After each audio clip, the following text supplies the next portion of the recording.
that statute of limitations discussion occurs at the top of the page. There's a sentence at the very end of the first part of the paragraph that I think might benefit from a little more explanation. That sentence reads, "There is limited value of a certified EIR for responsible agencies if the HCP is not approved or until the HCP is approved." Translating that out of legalese to a degree, that essentially means that if you certify the EIR without an accompanying project approval, that certified EIR really can't legitimately be used by anybody else to tear off from. It's never been exposed to legal challenge because the challenge would be premature. It doesn't have the value that a certified EIR would have in connection with the project approval after the statute of limitations have run. In that latter instance, the document is almost immunized from challenge because it's presumed to be valid, having survived the limitations period. That presumption would not apply to a certification of any EIR that was not done in connection with the project approval. The bottom section of page 4 talks about the idea of a shift in lead agency designation. And CEQA Council did find a case described in more detail in the memorandum that involved a piece of property that at the time the environmental studies began was in the unincorporated portion of the county, not within any city limits. During the course of the environmental analysis, that property became next to a city. And so by the time it came to certify and take action, the lead agency was no longer the county in which the project had started, but rather the city into which the annexation had occurred. And the court found that transition in lead agencies was not problematic. Looking at FORA's situation, we would argue that by a joint powers authority taking on some of the roles and functions of FORA after its dissolution, that it could be considered in the same light that this annexed city was. One aspect of this that is not discussed in the memorandum, it relates to the discussion we had last week about whether the potential JPA that would be initially formed to continue discussions, analysis, negotiations should be eventually evolved into a JPA that handles the habitat mitigation work, or whether at some stage a future JPA should be formed specifically to deal with habitat mitigation. In discussions with the CEQA specialist, making the argument that the shift in lead agency designation should be treated in the way this city annexation was, it would be easier to make that argument if the JPA that was initially formed and exists before it dissolves is the one that eventually carries out the project.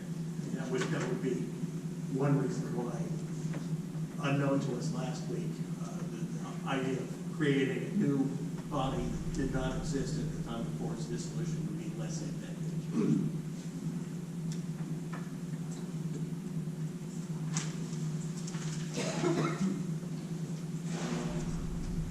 Actually, most of page 5 is that shift in the agency concept, and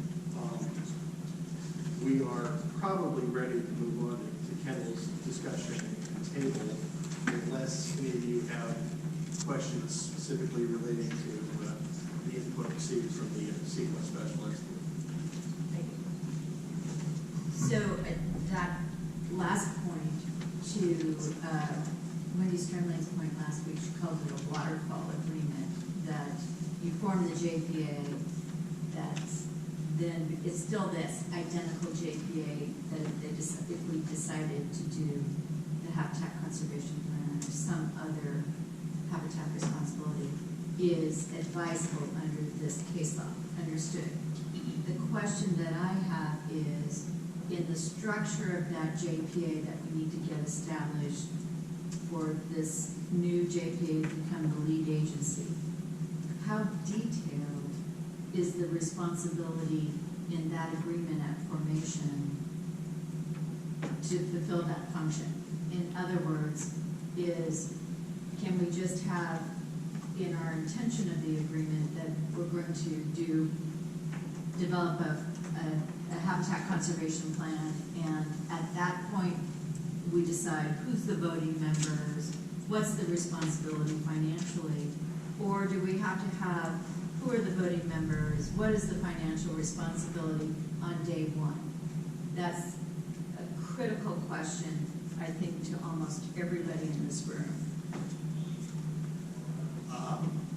Should I answer before we move on to Sherry, or? For the purpose of this point about, transitioning, the important point is that the JPA exists and it be the same one.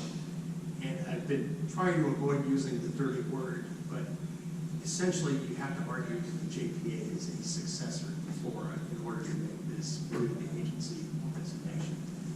The level of detail about voting arrangements, financial responsibilities is much less significant than the argument that you make that this body is the successor to FORA, and you have this kind of uninterrupted chain of existence that allows you to kind of initiate the environmental analysis under one agency and complete it under another. Just in follow-up, so if in fact the ability to withdraw, I get the idea of the successor, I absolutely understand that. So now all of us are in, then it would be critical for Marina, and I think other jurisdictions, is that withdrawal prior to the taking of any permits terminates our financial obligations. Is that a feasible term? I believe it is. I also recognize that the result of the discussion, analysis, and negotiation may be that nobody wants to move forward cooperatively, and you could, at that point, abandon the concept, move on individually, and leave the environmental analysis at whatever state it was in. It would not necessarily be certified depending on which option that FORA decides is prudent to follow, but the value of that work would not be lost. The records would exist. People could refer to them and build on them, just not necessarily tear off of what would be considered a presumably valid document, but the work would not have been wasted. So the two agreements that have been passed through, one was the initial JPA for the actual habitat conservation plan, then the one that we looked at last week, both of them had the entity can withdraw, but you're obligated to an extent that's pre-existing. So I'm trying to make sure that it would be worded that I'm only obligated till the day I leave, there's no future obligations, is what I'm asking. So I just want to make that point and move on.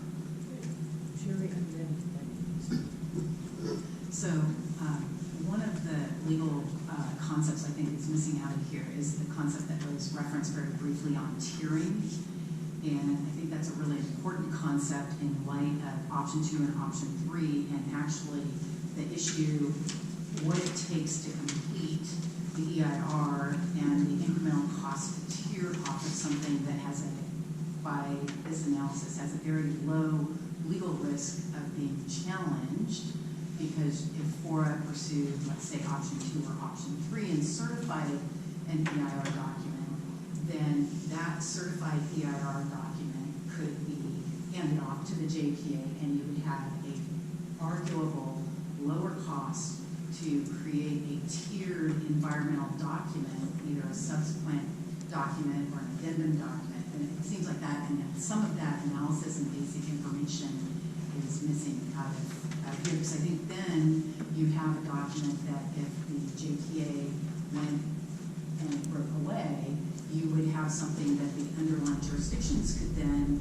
use and conduct their own subsequent addendum environmental review, if that's where we ended up, or not.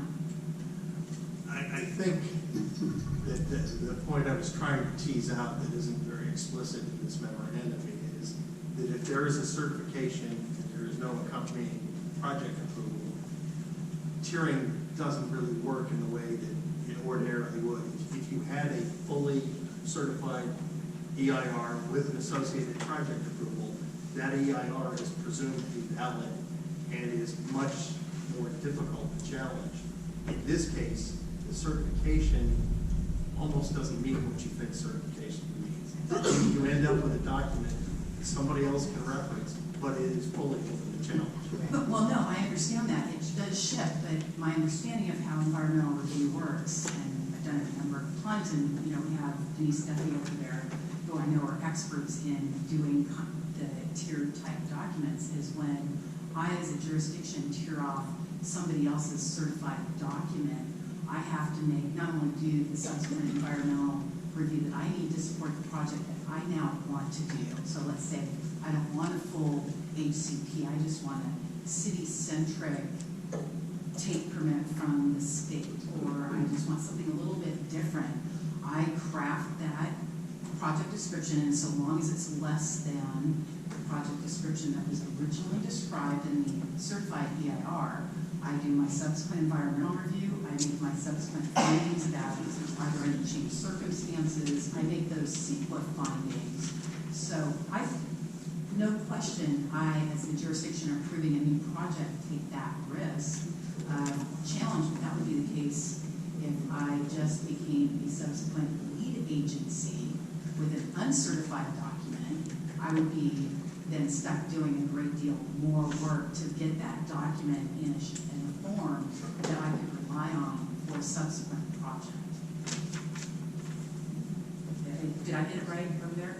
Yes. Denise? So I have a question, which I would see your opinion on Maybe following up on what Sherry's saying from what you said, David, we might not be able to do a supplemental, a subsequent or supplement. We might not be under the other responsible entities or even the JPA, future JPA, might not be able to quote tier off of the EIR because if there was no project approval associated with it, that whole applicability of what Sherry's talking about might not apply. I think that's what you said, which is really interesting, and because the EIR itself hasn't been validated. So, I mean, I don't know if there's a case out there about that, and I think that would be interesting. If you know of one in Holland, and maybe as follow up, you know, think about for come back next week.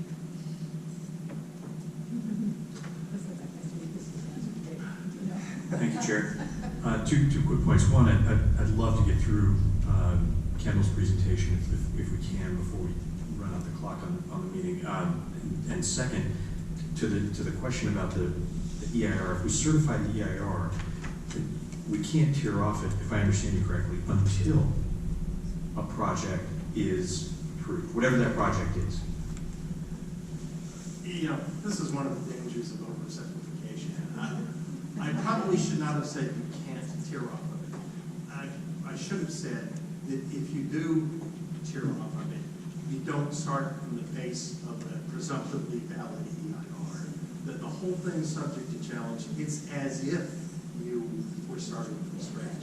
Yeah, it is a certified EIR, but that doesn't mean what you generally think it means, which is, all right, nobody can complain that the response to comments wasn't adequate or that this, you know, you don't have that presumption. It is as if you had started from scratch. So would that mean that there's no particular advantage in certifying an EIR without approving a project, that it might be just as beneficial for FORA to make available the environmental work that's been done to the JPA and let them figure out how they want to use it for whatever project they might want?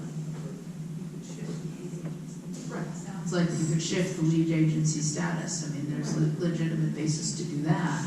So that's an interesting point. Through the chair, just quickly, that may not be what we want to do. And so we're just talking, but at a certain point, that may not be what we want to do. We may want to certify the EIR, period. Right? So I don't know, I'm just saying, we don't need to shape the vote at FORA board until we get to FORA board.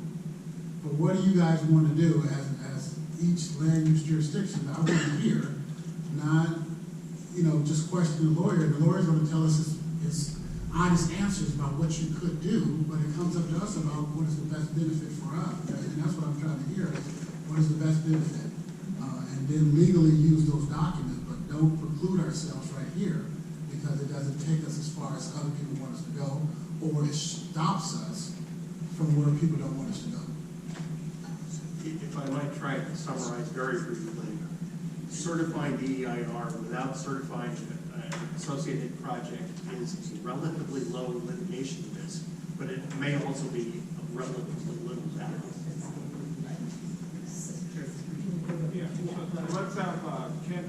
I just wanted to ask, with all of this discussion, is the afternoon meeting of the FORA board going to make a decision, or are we going to get additional information? Well, you will get some additional information, and the intention is to inform the board and potentially get direction from the board. As to choosing between options 1 through 5? And Not that decision- necessarily, no, not necessarily. Any direction the board might want to provide is the thinking. So, Ken. I know people will want to try to get something to eat before the board meeting, so I'll try to make this brief. But basically, as legal counsel said, we have a number of options that we're asking the board to consider and to provide direction, whether that's today or in a couple of weeks. But I do want to point out that we're 130 days from sunset, and you need to keep that in mind with all these decisions moving forward. As was mentioned, one option is to prepare and certify the EIR. That means the final EIR, which would be directing us to contract with Denise Duffy and have them go forward to answer those letters, move forward. The benefits, of course, of certified EIR and an adopted HCP. The challenges that we've heard through legal counsel, both from H&K and our own counsel, is that there's a relatively high legal challenge opportunity there. We've already been informed that there would be paper coming our way that would incur approximately $200,000 in additional consultant costs, which had already come before the board, you may remember last month, I believe. The second option would be to prepare and certify the EIR with no project, basically the no project alternative, which means we're not adopting the HCP. And based on the H&K memo, again on page 4, and what you kind of heard, one of the questions there was whether or not a certified EIR without an accompanying project may or may not have the same value. The third option would be to prepare and certify an EIR with revised project alternatives. And I want to be clear on this, DDA has been working on a reduced take and also a phased approach to the HCP, which has kind of been talked about within this group. So they are working on that, and there's no requirement in CEQA because it's a lesser use to recirculate the EIR. So that could be an option for the consideration. However, it would still not result in the adoption of the HCP, which means there'd be additional work to do on that. We'd still be kind of the same place we are in the previous option. The fourth option, D, would be to not complete the EIR at this time, but to explore providing funds to the JPA to continue it. And the opportunity there would be that if you choose to, this body could continue the discussion and determine whether the HCP is a viable opportunity that you can implement for this group. Because if you're not going to go forward with an HCP for whatever reason, the investment in the EIR becomes something you need to consider as to whether or not that has value or not. I think what we've heard from all the agencies is there's a willingness to continue that conversation and see where this takes you, but you're not quite clear on what that cost may be. And I think Aaron mentioned that earlier, Aaron Gabby, that there's still some detail work to be laid out on what that cost would look like.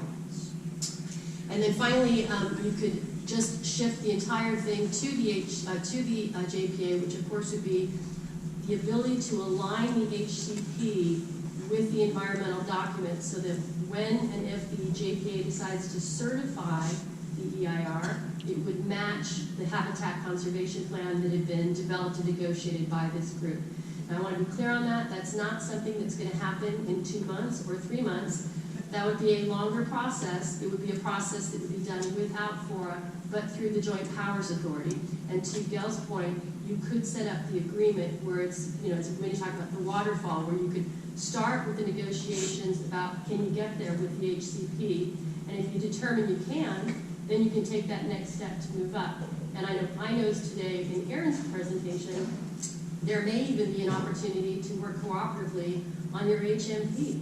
I mean, we don't know these things, they would come out through that discussion. But those are basically the 5 things that are out there. And why this is important to bring it up now, you mentioned 130 days. There's a requirement that final comments, the final EIR, anyone who sent in a letter, they have to be provided a copy of that document 10 days prior to certification.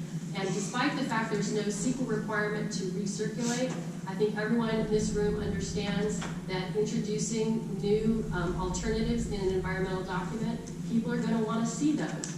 So one of the things that we looked at in terms of this is that if we can get a recommendation in March, and if that recommendation is to proceed and complete the final EIR, then DDI can continue working on that response to comments. And during that time, those alternatives can also be circulating about so people can see them.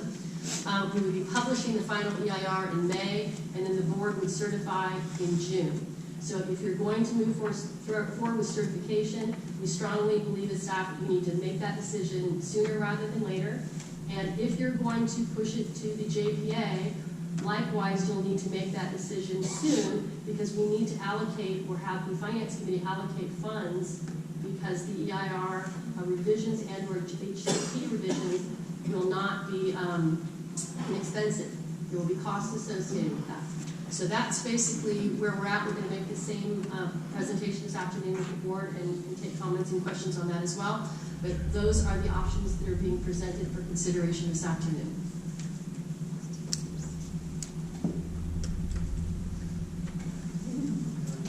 Great. Now, looks like, Erin, would you like to say something?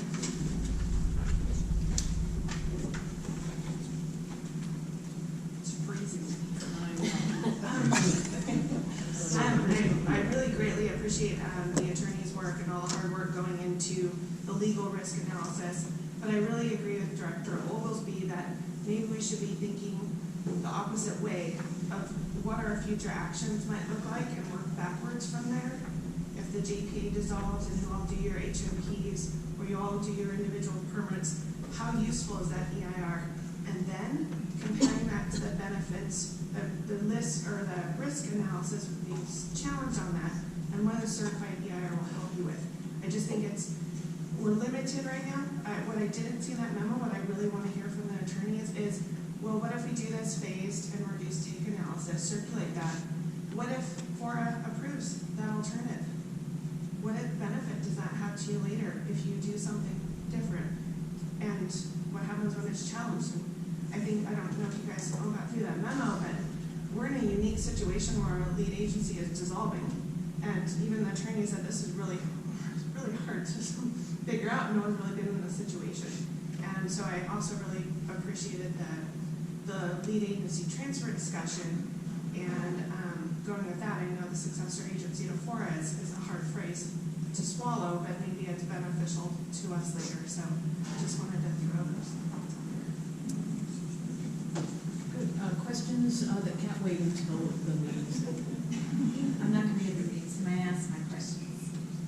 So were your A, B, C, D, E following what's in the staff report, 1, 2, 3, 4, 5? And so from 4 and 5, those would be, from Marina's perspective, the only 2 that would be viable. I just wanted to pair off of what Aaron just said in the discussion about certifying the EIR. So if we certify the EIR and then the JPA is there, but we never approve the project and this tearing off, I'm not a CEQA attorney, don't understand it. But I did understand the discussion, I think, is that Seaside says, we're going to do a project, here's the certified EIR from FORA, and we're doing our supplemental, we're tearing off. So as soon as they approve their project, the statute of limitations starts running, and in a court, somebody can sue either on the certified EIR that's existed and is sitting there for 2 years, 3 years, 5 years, 10 years, plus the new EIR and the project. So they're in their venue, they're in the Superior Court. Marina goes forward on a project. I'm going to say, I rely on the certified EIR.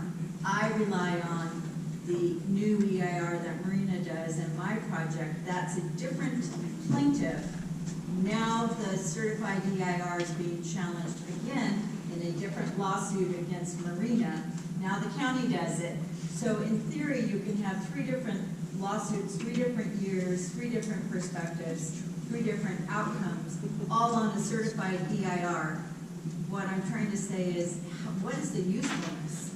I'm trying to get there. So- as compared to your option where you made the lead agency, I think it's option 5. Yeah, it's, That you don't certify it, you leave that discretion to the following JPA, who will approve a project that we collectively have the EIR challenged in one litigation, so if pursued. I want to remind the group that I am not an attorney, but I will tell you what we asked, and then I'm going to defer to David on that. But the bottom line was, we heard from this group that everybody was interested, most people were interested in the value of a valuable certified EIR. That was something that if we could pull it off, it would be great, we want to do that.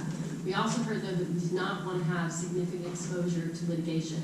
We know from communication from Landwatch, also from communication from LAFCO, that there's some concern about that. So it was a specific question that was posed to the H&K team specifically that said, hey, what value does the EIR have if there's no project? And they did not say,